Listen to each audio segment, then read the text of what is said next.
Welcome to Tales from the Fandom, a podcast that brings a special guest out of the multiverse and straight to you. And now your host, David Ginsburg. Welcome to Tales from the Fandom, the podcast that brings a special guest out of the multiverse and straight to you. Today's guest is back in Texas as we return to that great state for another member of the Cosmic Coterie, a group of Sailor Moon cosplayers as well as some other magical girl cosplays. Today's guest is Allie. Allie has been into anime since before she could even remember or know that it was actually anime, growing up on things such as like Pokemon. But as she got older, she got into some of the more progressively better anime, such as Sailor Moon or Tokyo Mew Mew, some mecha anime, sports anime. Pretty much, we are going to be talking about some anime and a lot of some other good fandoms today. Welcome to Tales from the Fandom, Allie. Hello. How are you doing today? Pretty good. I'm just kind of hanging out, enjoying an evening off, and just stressing over Katsucon, but that's, neither here nor there. Well, apparently that's a big thing because it's all over my Instagram. We're recording this in February. Your episode will be out in April, but it is all over Instagram. Katsu Crunch is what I've been seeing trending a lot. Yes, it is. It's a fun con, and it's a big con. I want to say it has some ties to Yaya Han, so I know that there's a lot of hype around it, and kind of one of those conventions where you want to bring, like, the best of the best, and so, like, I'm bringing Saturn, and I'm working on some other stuff, but I tend to work on stuff very last minute, so panicking Doesn't over everyone? that. Yes, exactly. I'm just a lot of panic everywhere, basically.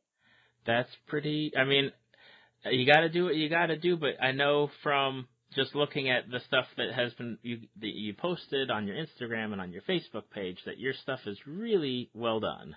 Oh, thank you.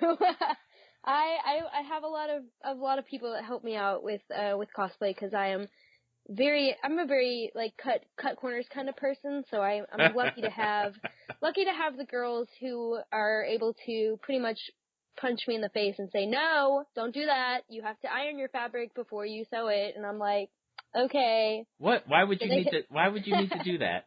Exactly. I mean, I don't even like ironing regular clothes.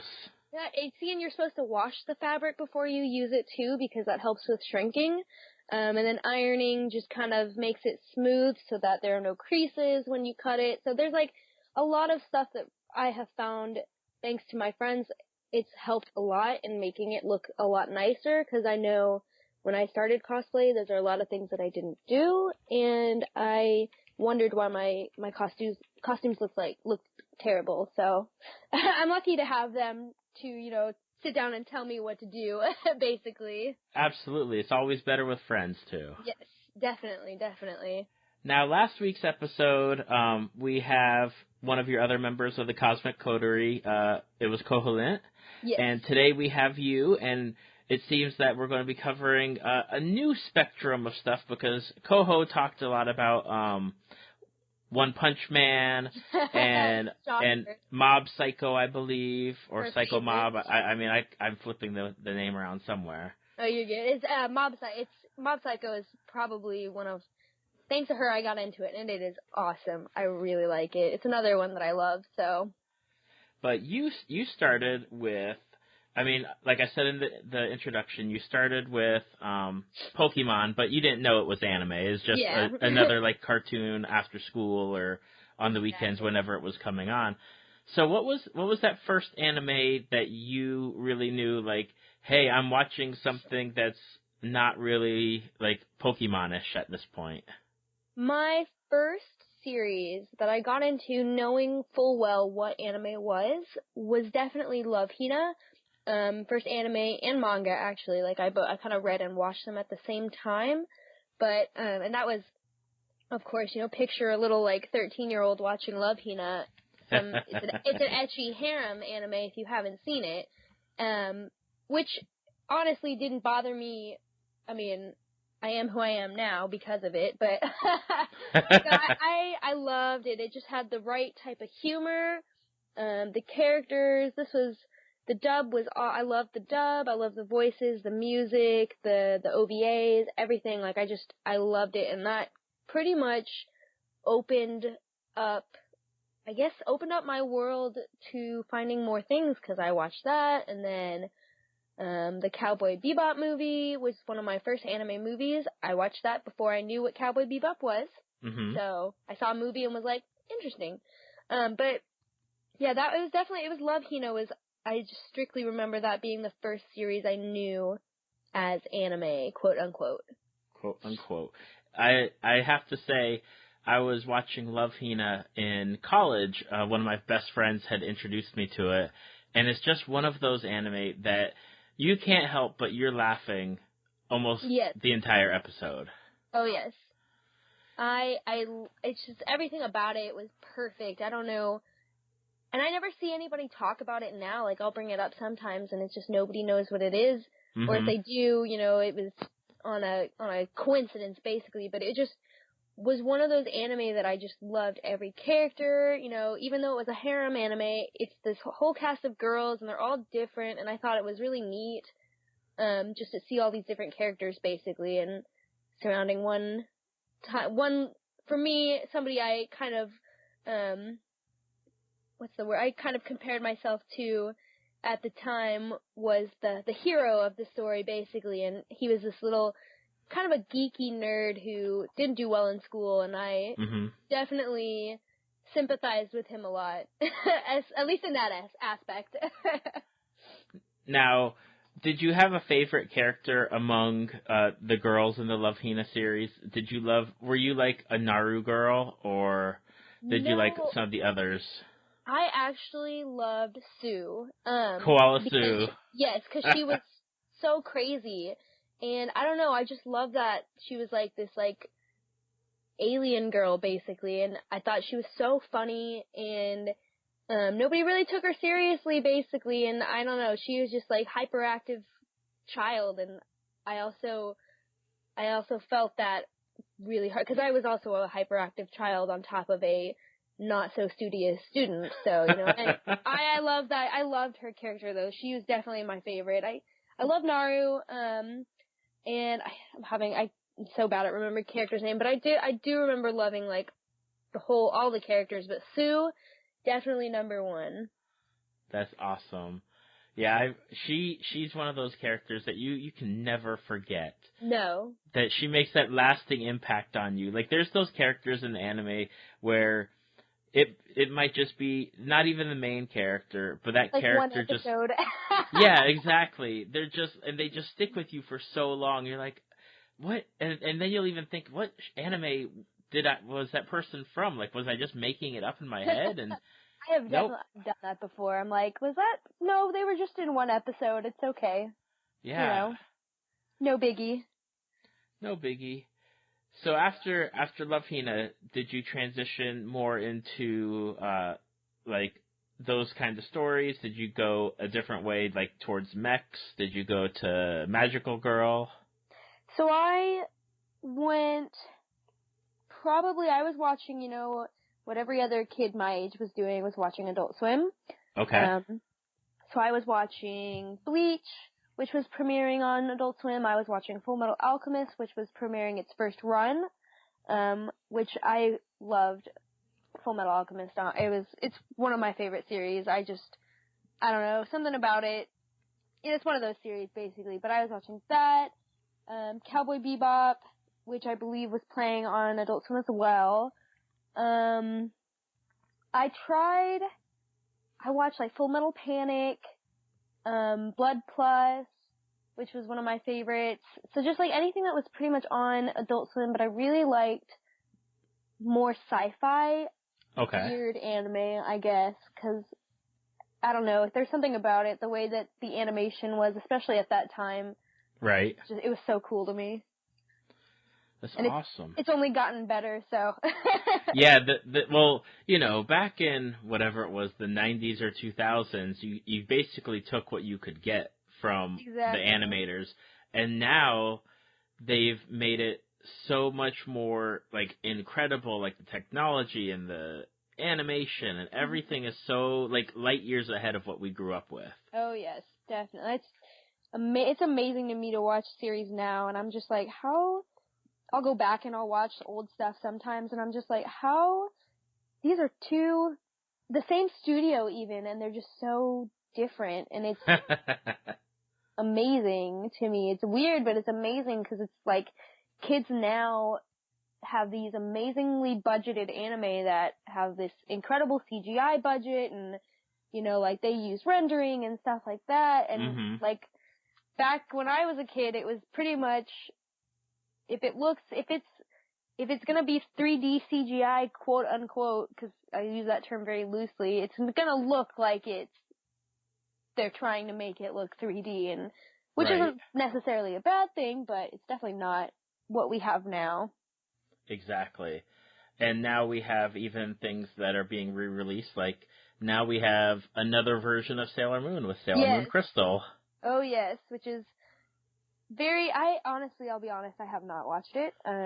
Me neither, but that's due to lack of time rather than anything else. I actually started, when we started working on our Fukus, I started rewatching the original Sailor Moon because I hadn't gotten to a certain point in it, and I was like, well, I want to watch it, but I'm going to rewatch it from the very beginning. And so then the other girls were watching Crystal, and I don't know, I just never really watched it, and I really should, because I believe it's on Hulu, and I have Hulu, I just haven't gotten to watching it yet, because there's so much other stuff to watch. Exactly. Like, for me, when I'm watching stuff, I'm usually working at the same time, so I try to pick something where I don't have to pay attention. But I want to watch it with subtitles, and I would totally need to pay attention for that.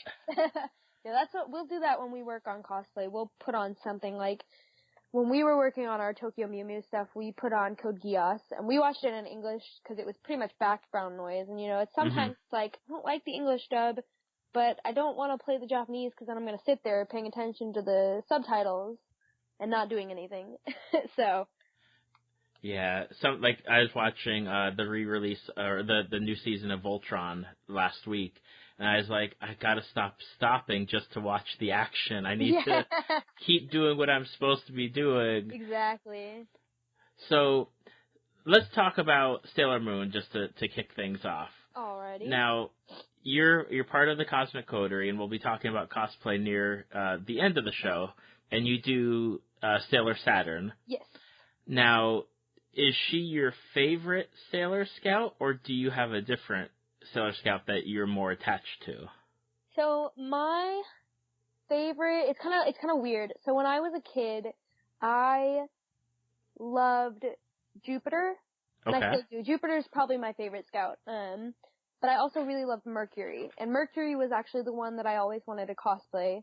I just never got the chance to, and and we already had a Mercury, so I was like, okay, I'm the same height as Saturn, so it works. But I've always wanted to cosplay Mercury, but Jupiter is my number one favorite Scout. And I don't know why. I think it's just because she's very down to earth. She's very much, they all are, they all have their qualities, but she was very, very much stuck out to me as somebody who wants to do nothing but defend her friends, because they're almost all she has, basically, you know, they're always there for her, and I love that in the original Sailor Moon, especially, the way that they did her dub and her voice and everything. I don't know, I loved her character, so definitely Jupiter, she's my favorite, for sure. Mine when I was growing up was always Mercury. I loved Mercury because I identified with her, like being the nerd and the quiet one and really tech savvy. I mean, back in those days for Mercury, I don't know what she does now, but you know, back when computers were still coming out, and she's like the computer expert. And, exactly. And yeah, and I've watched a few seasons, and I just started getting into. Like Pluto had shown up, and I love Pluto. She's my second favorite. I love Pluto. But then I don't know what happened. I think either we didn't get it anymore, or like I lost access to the tapes, because I never saw the stuff with the other outer senshi, including Saturn at that point? I do not remember seeing Saturn when I was growing up, and I want to say it's because they didn't get that far in the original dub. I mean, anybody can correct me if I'm wrong. I honestly don't know, just because when I was a kid, all I remember is watching the original VHS tapes and getting so far, and I don't even remember. I barely remember Pluto from the original, watching it as a kid. I definitely remember Neptune and Uranus, because I remember the infamous Cousins, right. the Cousins cover, basically. I remember that and thinking, oh, they're cousins. That's, like, I was very oblivious as a child, so, like, oh, they're cousins, that's so cute. And now it's like, they're definitely not cousins, but, right. you know. But yeah, no, I don't think the States ever got that far, at right. least in the very first dub, and I could be wrong, I don't know. But I bet they've got it at some point, because I'm sure, it's out there. But yeah, I think that first one only went so far, sadly. Yeah, especially for the original dub, which I don't remember who it was done by, but that was a time in my life. It was the original dub, and Sailor Moon Says, which was so much fun. That I loved watching as a kid. All the little things talking about, like, whatever Sailor Moon's going to talk about this week. She was very ahead of her time with all of her comments about, you know, like, don't let boys tell you this and that, and you don't need to pretend to be somebody you're not, and I love that now. I think it's awesome. Well, you know, she's really, if you think about it, like, going back that time in cartoons, even, like, I'm thinking of it now, and there's very little representation for a main female character, like, strong female character. It doesn't need, like, to be teamed up with guys. Like, I'm thinking of the original Voltron at this point, back in the 80s, where, like, the princess, like, she is a princess, but she's also piloting one of the Voltron cats. But it's just her by herself. There's no other women. But, like, Sailor Moon was kind of one of those first icons of, I'm a girl, but I'm going to do it by myself or with my friends that are also girls, and we can just do, like, we can kick butt, and we can go to school, and we don't need anyone else. And I love that, and I agree. And for me, actually, I want to say Card Captors was that for me. Okay. Because that's one of my all-time favorite series ever. Like, I have a whole bookcase of my Card Captor stuff, basically, and I guess what I love about Magical Girls, or a lot of Magical Girl series, is 90% of the time they're being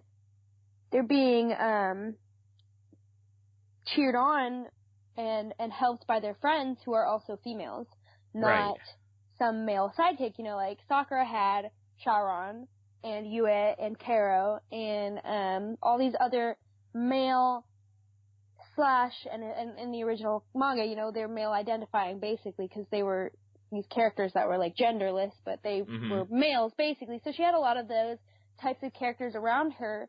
But I think the one person who really cheered her on the most and like helped her a lot was her best friend Tomoyo. And I love that about that series, because, you know, if you read the original manga, Tomoyo's actually very much in love with her and very much wants to support her, even though she knows that, you know, they're never going to end up together. They're just going to be best friends, blah, blah, blah, blah. And there's a lot of that in Sailor Moon, too.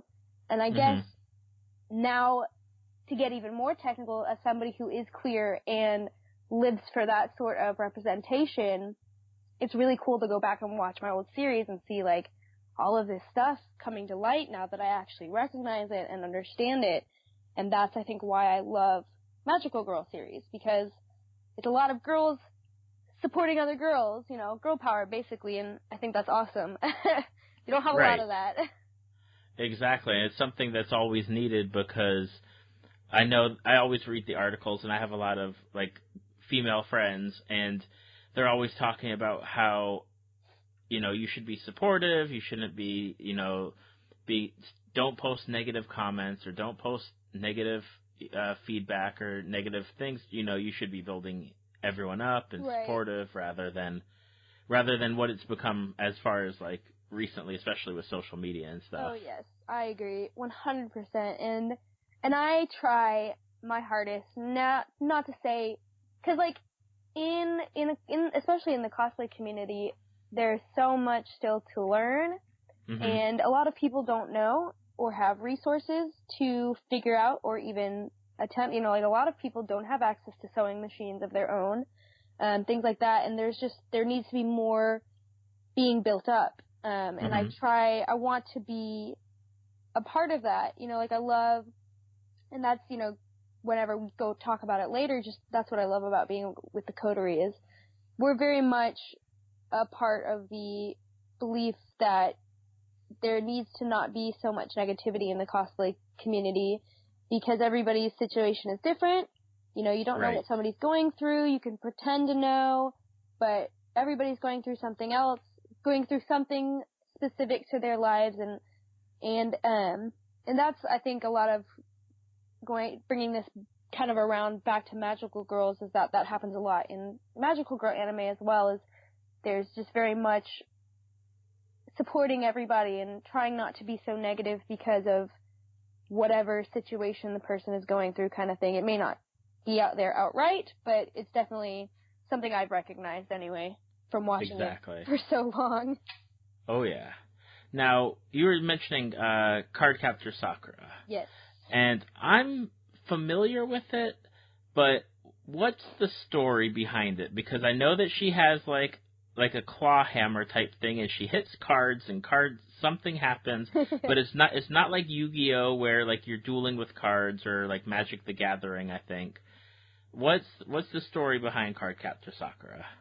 So it's very technical because with all of Clamp's works, they have a lot of stuff that kind of happens, basically. The farther in the series you go, the more you learn, and the more stuff from the very beginning makes sense. So to put like a very brief summary, I guess, Sakura is I want to say she's like 10 years old.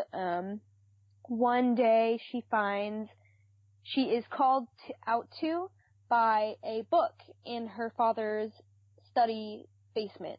And she opens the book, and all the cards pretty much go flying out, and she awakens the guardian of the cards, who is Kerobarris. Okay. And he's like, well, you opened the book and you lost all the cards, so you need to find them now. And basically she just has to find these 52 cards, because, and it's never really implied, there's never really danger implied, i.e. there's never really if these get into the wrong hands, the world could end kind of thing. It's more she's tested. So if she doesn't get them all back, she's gonna be tested when they're all captured, basically. Okay. So she has a staff, her Clow staff, which was created by Clow Reed, who created the cards. And she's basically just on a mission to collect as many cards as she can, to get stronger. And along the way, she finds, new friends who are either coming to get the cards as well or to help her. And there's so much. And the design, I love everything that Clamp does, and their designs are so beautiful. And I'm so happy that it has a new series, because it does. It's one of my favorite series of all time, and to see that it's getting a new appreciation basically just makes me so happy. But it's one of my favorite series just because the design and the story, honestly. I didn't know that a new series had come out for Sakura. Yes, it is so the new manga came out, that is continuing. So when she finishes the original series, I want to say she is in elementary school. And she's either in elementary school, no, she's in middle school. So the new series starts with her in high school, which is basically like, if you read the last book, there's something about her going to high school, so it takes off from there basically. And she something is happening, and the cards there are new cards. Okay. And they're new cards, and they're kind of shape-shifting from the old cards, and I want to say it's probably only like 10 chapters in right now, so I don't know too much about it, but it's definitely, you look at it and you can tell it's the same style, but it's so, I don't know, it's a lot more mature now because Clamp has already done so much. They had Tsubasa, which is still running, and that helps a lot too, but it's just, I'm so excited. And there's a new anime that I believe is going to be following this manga series, and there's new merchandise, and I'm spending all my money on it that I shouldn't be spending, so I'm very excited. My wallet's not, but I'm very happy. Yeah, I know back in like the early 2000s or mid 2000s, like for people doing cosplay, it was always, I would always see like card Captor Sakura and Sailor Moon, and then Sakura seems to have fallen really by the wayside at a certain point where she kind of has disappeared. But yeah, definitely if there's a new manga out now, plus possibly like a new anime series, I can imagine some more people cosplaying her again. I hope so. And I cosplayed her last year. Was it? No, year before. Did we do that for San Japan 2016? When I did Sakura? 15. Okay, so I cosplayed her back in 2015, and I am itching to do a new version of her, because there are, for every episode, so the way it works is Tomoyo, her best friend, he's a seamstress, and for literally every card that Sakura goes to capture, her best friend makes her an outfit. So you can imagine that there are at least 50 different outfits. Right. Then there's, of course, Clamp's numerous art books, because they love art books. So they do art books for everything, and they will just design the heck out of these gorgeous, horribly, can't even begin to imagine how to create outfits that I want to do every single one of them. But I want to see more, especially the Cloud cards. Like, I want to see more Cloud card cosplays, because they're pretty much like tarot cards, they're monotonous colored.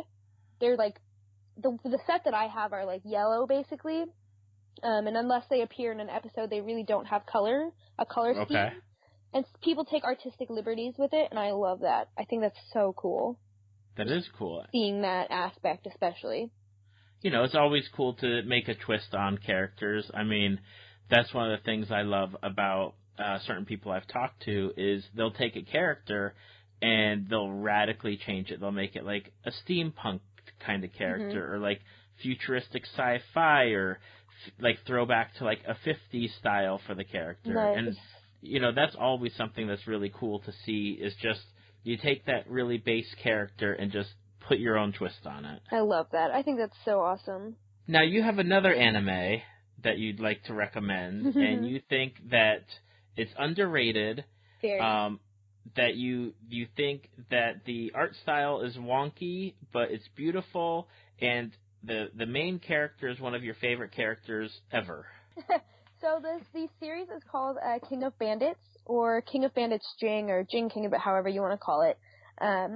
But it is basically the story about this kid who is a bandit, and he calls himself the Bandit King because he's a bandit. He steals, and they're usually very like beautiful items, treasures, things like that he's stealing. And he's usually stealing them for a reason. You know, it's not because he wants to. It's usually because of there's a reason behind it. And the series originally came out in the 90s, early 90s, and I don't remember really when I picked it up, but I remember it just being a big part of my childhood when I was watching it and reading it, because I loved the art style. He has a bird. I want to say it's a raven or a crow. Let me see. It's a big black bird, basically, and the bird's name is Kier, and it's also his way of attacking.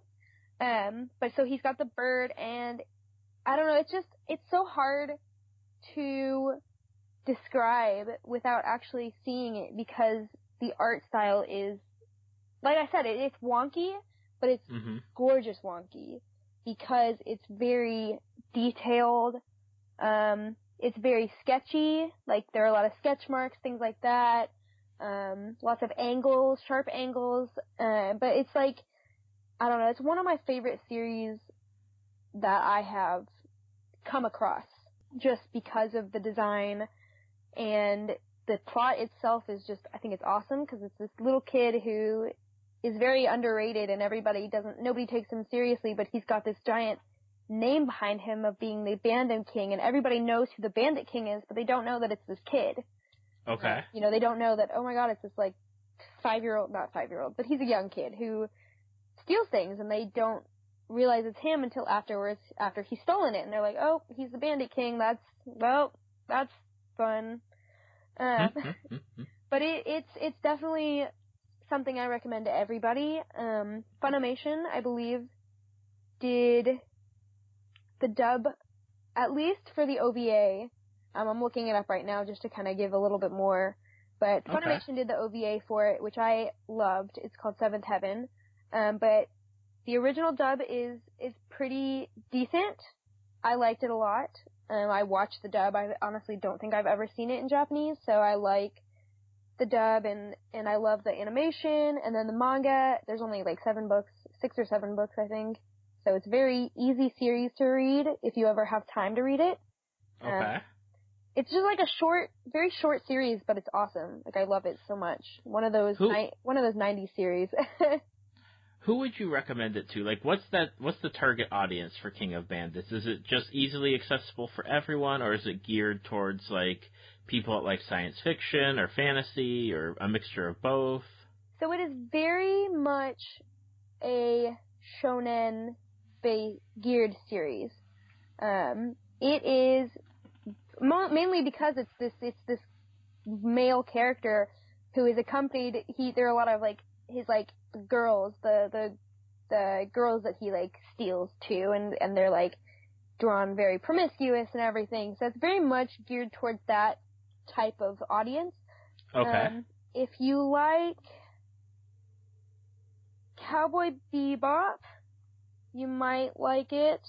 There's no mecha. It's not really sci-fi. It's honestly just like it's not even like, it's not a magical series. There's nothing like that. It's just a series about this boy who steals things. But it's really cool, and I don't know. I recommend it to anybody just because I want more people to read it and recognize it. So there's not really. I honestly can't think of anything that I would compare it to because it's so different. Right. And the problem is now, like, you're probably running into the same thing that I always run into when I recommend different anime series, is it's so long ago that people either have trouble finding it or they've never heard of it. Well, I typically find one manga book at every half-price books that I go to. I don't know if you guys have that. I know it's very big in Texas because I want to say it's Texas-based. But, like, bookstores like that, I usually find it at bookstores, maybe 1 or 2 volumes. Amazon, eBay. Like, I have a few volumes. I have most of the DVDs. They were released in, like, sets, basically. So, like, it's hard to find if you aren't, and this is going to sound harsh, but if you're not looking hard enough, you know, like, exactly. If you don't want to find it, you won't find it. Right. I think that's like, you've got to probably do some legwork on it. And I feel like that's a lot of the problem with people that want to find old series, is that if you don't want to find it, you aren't going to find it. Obviously, you can't help it if it's not on Crunchyroll or Hulu or any of those streaming sites like that, like Funimation has, or things like that. You can't help if you can't find it. At that point, you have to say, okay, I need to buy the DVDs then, or maybe or something like that. You know, it's one of those things where if you want to find it, you will find it. Somehow. There you go, people. if you want to find it, you will find it. You'll find it, and I'm sure I'm looking it up right now because I'm trying to see if it is on Crunchyroll, because then that will make my life so much better. Because then I'll be really happy. It looks like King of Bandits. Let's see. Okay, so it looks like it is not on Crunchyroll. Womp, womp, They womp. have a little thing about it, but the series itself is not on Crunchyroll, which is a bummer. So, forget I said anything about Crunchyroll. I'll be emailing them and I'll just say, hey, you should find this. I actually don't know how that works, so I probably shouldn't do that. But no, and I don't vouch for stealing it off of free streaming websites, so don't even try that. Don't do it. Don't do it, because that's not fun, especially for old series that don't get enough love. Go exactly. buy it. Probably $5 for the whole series, honestly. Exact. Side note, the way that you bring back series is by purchasing it and getting enough people to purchase it so that way people see, hey, there's money to be made in it, let's make some more. Here we go. If you have an Amazon account, each book is listed on Amazon for less than $1. Less than $1. So now you have no excuse.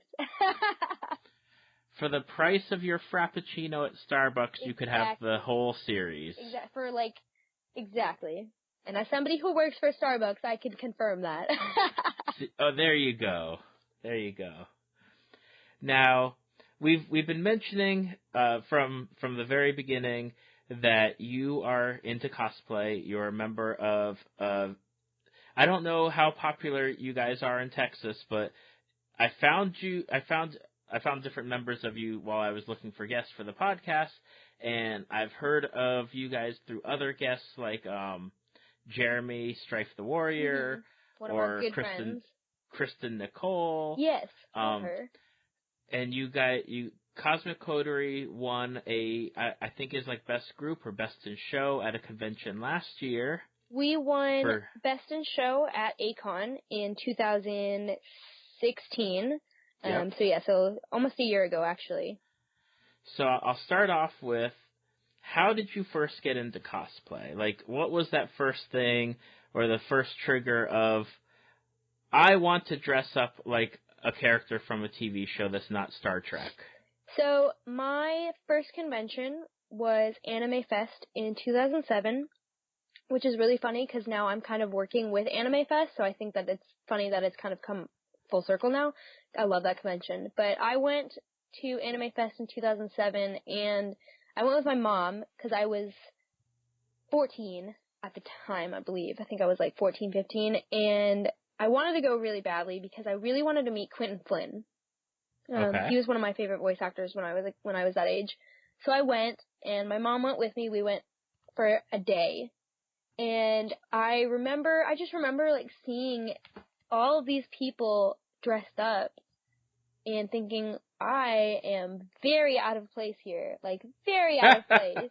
I did not realize that I needed to come dressed up. So that was pretty much my first convention experience, and it was really cool, like I got to meet Quentin Flynn and Bo Billingsley, which was awesome, and I bought a lot of artwork and a lot of overpriced merchandise that I, nowadays it's like, now I'm more careful, obviously, but back then it was like, all right, I'm going to buy everything because it wasn't as readily accessible as it is now. That is exactly, that's so much the case. Like, back in those days, you could never find things unless you went to a convention, and now you can just pop on Amazon or pop on a different website. But I did that, and my first cosplay was in 2000. Technically, my first cosplay was A-Kon 2008, but I don't count it because it was so terrible that I want to forget that I ever did it. So my first cosplay was actually A-Kon 2009. I was part of a Soul Eater group, and I was Black Star from Soul Eater, which if you've seen Soul Eater and you've met me, especially me from that time, you know that I was literally Black Star. Like, he's very hyperactive child, and I was very hyperactive child back then, and I still am now, but I cosplayed him, and I loved it. Like, I loved being, like, yelling, going around the convention, and yelling, and just, like, yelling his catchphrase, and just taking pictures with my friends and meeting new people and all this stuff, and it was just so much fun. And then I realized I was like, this is what I want to do. Like, I love this. It's so much fun. I don't know how to sew, but I want to do it. And, this was back in the days when you had to buy your wigs on eBay because Kingdom Arts, as a lot of people may know, is now Arta. But when I was first getting into cosplay, they were known as Kingdom Arts. And they were pretty expensive because that I don't know what's the word, that, like, it hadn't really opened up into insourcing, I guess, like, buying wigs from the States, Right. It wasn't a thing, and so nobody really knew about it, and if you did, you were one of the select few that, like, made your cosplays, basically, like, made them from scratch, pattern, etc., like, the awesome ones that lived in Los Angeles and New York and stuff like that, but I'm totally kidding, but, no, I remember just doing that and just wanting to continue, and I loved it so much. So I just pursued it, and a lot of it was horribly eBay bought cosplays, but Right. it was still fun. I mean, I'm not saying that buying cosplays on eBay isn't fun. It's totally, if that's your thing, then that's awesome. But I remember just being at one point, just remembering that, just thinking that I wanted to make my own stuff, and it didn't go very well the first time. I'm trying to think of my first handmade cosplay. I can't even think of it, honestly. It was forever ago. But it was fun, because, like, I made it myself, and, that was, for me, it was a big deal to make something myself that I was proud of, because I put hard work into it. And then later threw it in the trash, because never gonna wear that again. But I loved it. I loved seeing the community and learning all about it, so that was pretty much what drew me to it. Now, it's a question I always ask people that cosplay, is when you're deciding on a character to cosplay, are you choosing a character that you like? Are you choosing a character that you like their outfit? Is it a mixture of both? So typically the first thing that I do is I look at the height of the character. And that sounds so silly, because I know that a lot of people are like, oh, don't let that bother you, blah, blah, blah. I'm 5 feet tall. So for me, I just feel very insecure cosplaying taller characters, because I know that it doesn't look right. So I look, to me anyway, I don't care if other people are short and they cosplay tall characters. That's obviously that's their deal. Like, more power to them. Personally, I just don't like doing it. I try to cosplay characters within the 5 foot to 5'5" range, because I can at least pull it off with heels. Okay. But I look for characters that are close to my height. I look for characters that have an outfit I think would flatter me. Because, like, you want to be comfortable in a cosplay, so I want to find something that I would be comfortable wearing. I also look to see if I already have the wig. Sometimes that helps a lot if I already have a wig that would work, but that's, like, the minor thing. But I try to look for characters that I connect with personally. And I try to make it a point. A lot of times what will happen is I'll see the design of the character before I watch the series, and I'm just like, that's it, I'm going to cosplay that character. And then I watch the series, and I'm like, yep, definitely going to cosplay that character now. Because it just kind of, and I don't know, it may be different for some people, but, like, for Koholint, there are a lot of times that I will see a character, and I will just go, that's totally her type. Totally her type. And she's laughing because she agrees with me. She knows. She knows, because I've done it multiple times. But there's a lot, and I'm sure other people feel the same. You see a character design alone, and you just know that that character is going to be your favorite character, and you're going to want to cosplay them. Because, I don't know, it's just something that happens when you watch enough anime. You start to recognize the character tropes. Right, So, exactly.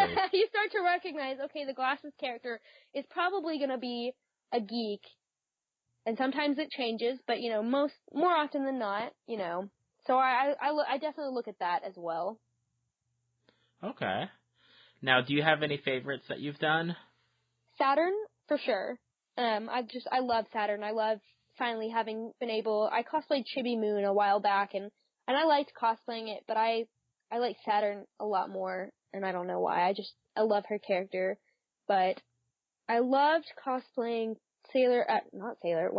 Mew Pudding from Tokyo Mew Mew, which we did last Auntie, so Auntie 2015, which I did with Koholent and a few other people, a few other of our friends, and we ended up getting a judges award for that, and that was my first time getting a judges award, or an award of any kind, which is probably why it's one of my favorites, because I just remember us working on those for weeks. I mean, we worked on them through power outages. You know, we had a storm one night and the power went out, and Koho was still sitting there. She was working on her pattern, and we were trying to do as much as we could without the power on. You know, we had our phone lights, things like that. Like, just seeing something like that where you put in a lot of work, and I'm not saying winning an award is everything, because obviously it's not. Like, you don't have to win an award, you don't have to enter contests, but when you do enter contests and you get something to recognize your efforts from other cosplayers who have been doing it for a really long time and know what they're doing, it's kind of awesome, you know. These judges, and it was, oh gosh, I need to find, Alpaca Ash, who was actually a which I thought, was it Ash or was it, Gamora? It was Yummy Gamora, who gave us our judges award, and she was part of the World Cosplay Summit US team, which I thought was even cooler, because it's like, here we have somebody who was chosen to go to Japan because of her crafting skills, and partake in the World Cosplay Summit, and the fact that she recognized our outfits with her judges award, I thought was like really awesome. So that's definitely one of my top 3 favorites. That's cool. Now, what do you guys have, or what do you have personally coming up in the future for your future cosplays? So for me personally, I have KatsuCon in about 2 weeks. So I am working on Yuri from Yuri on Ice.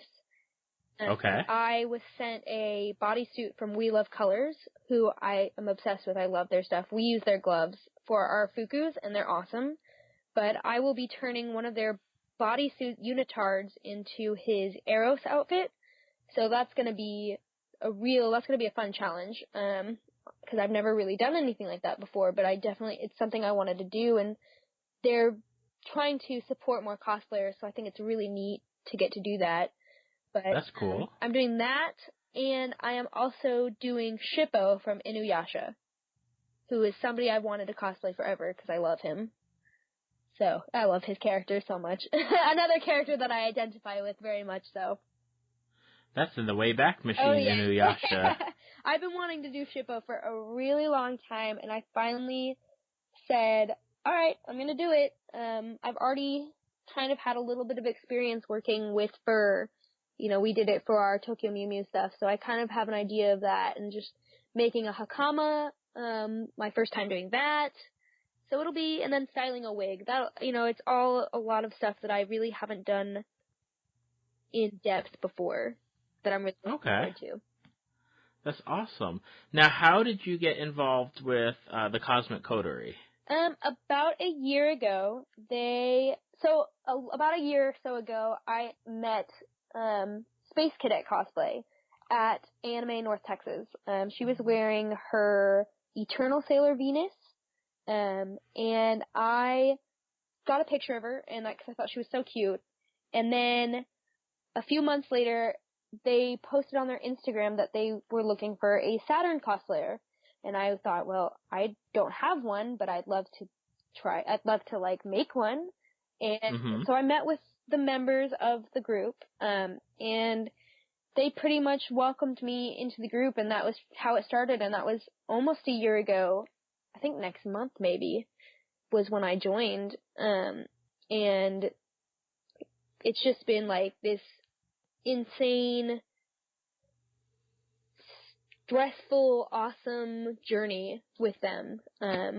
Just growing, and over the past years over the past year alone, we've become very close, and I'm very thankful to have them with me and to be able to bring, to be able to have Koho there as well, who, is a member and one of my closest friends, to have her there too. It just, to have all of these girls that I love and cherish, it's just, I wouldn't ask for anything else, honestly. I'm shocked that there's no initiation or you gotta walk across hot coals. No, or much to everybody's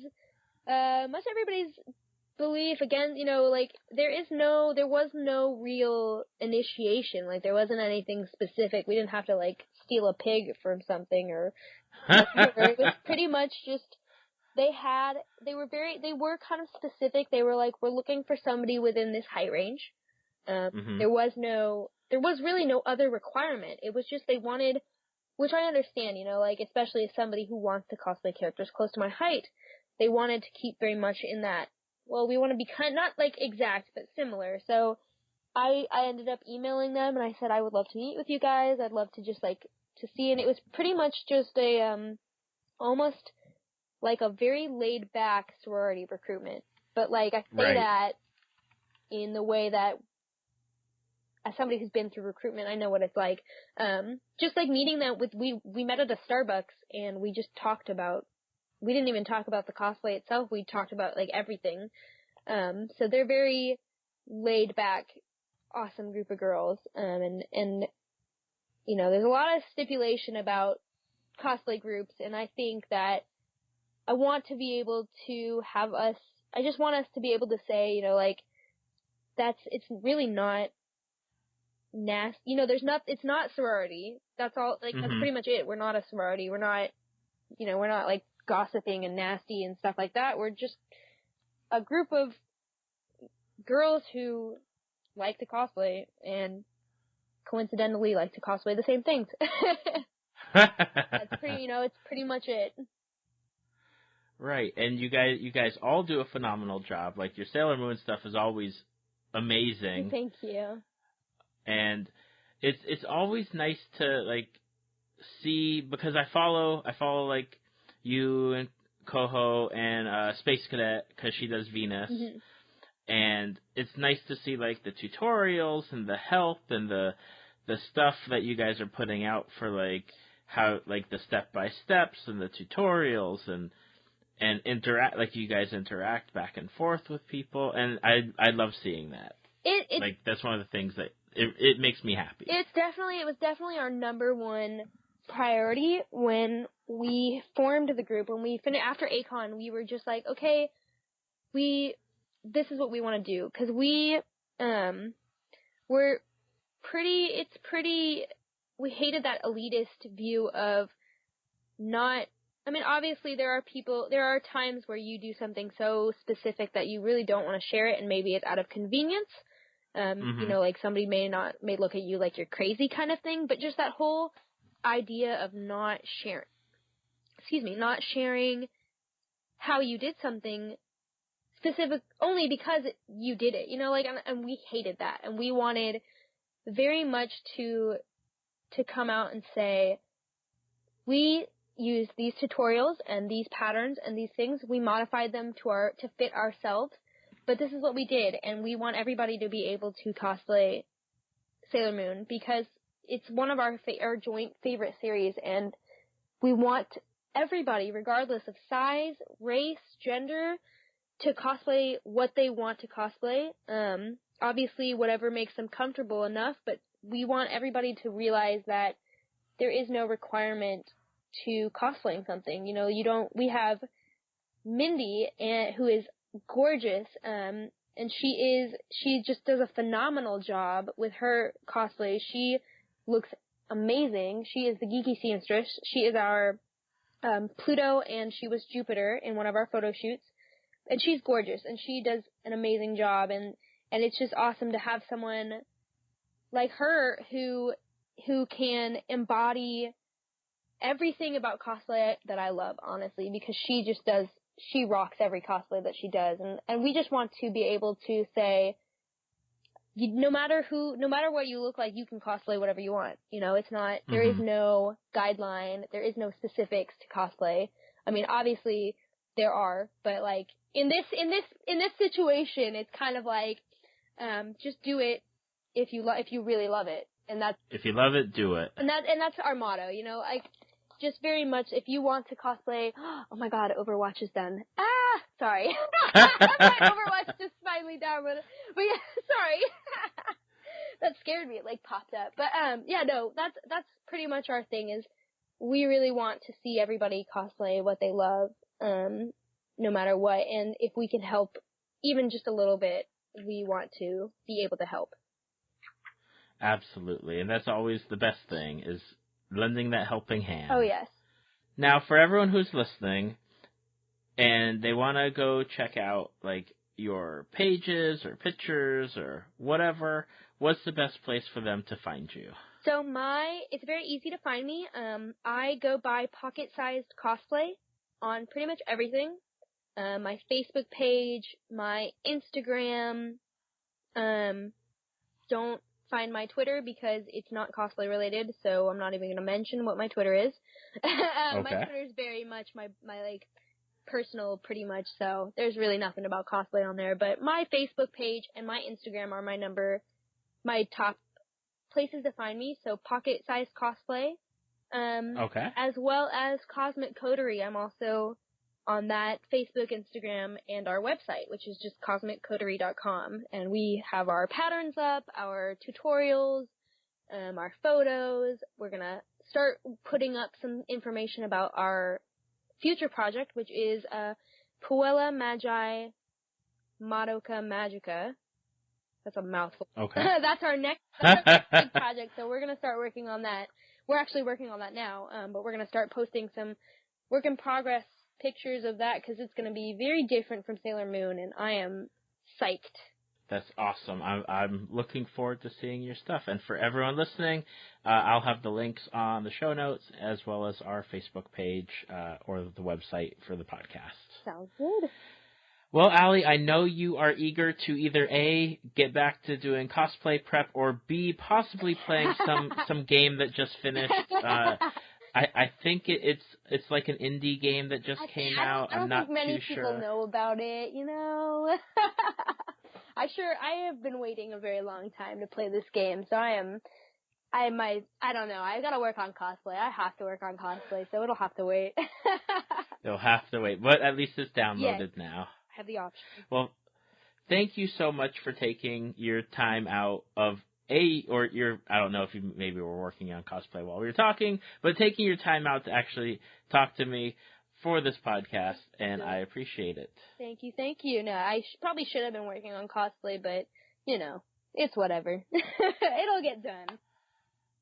Well, thank you so much, and I am looking forward to seeing what your group comes up with next. Thank you. Thank you for listening to Tales from the Fandom. Subscribe to us on iTunes or your podcast app of choice.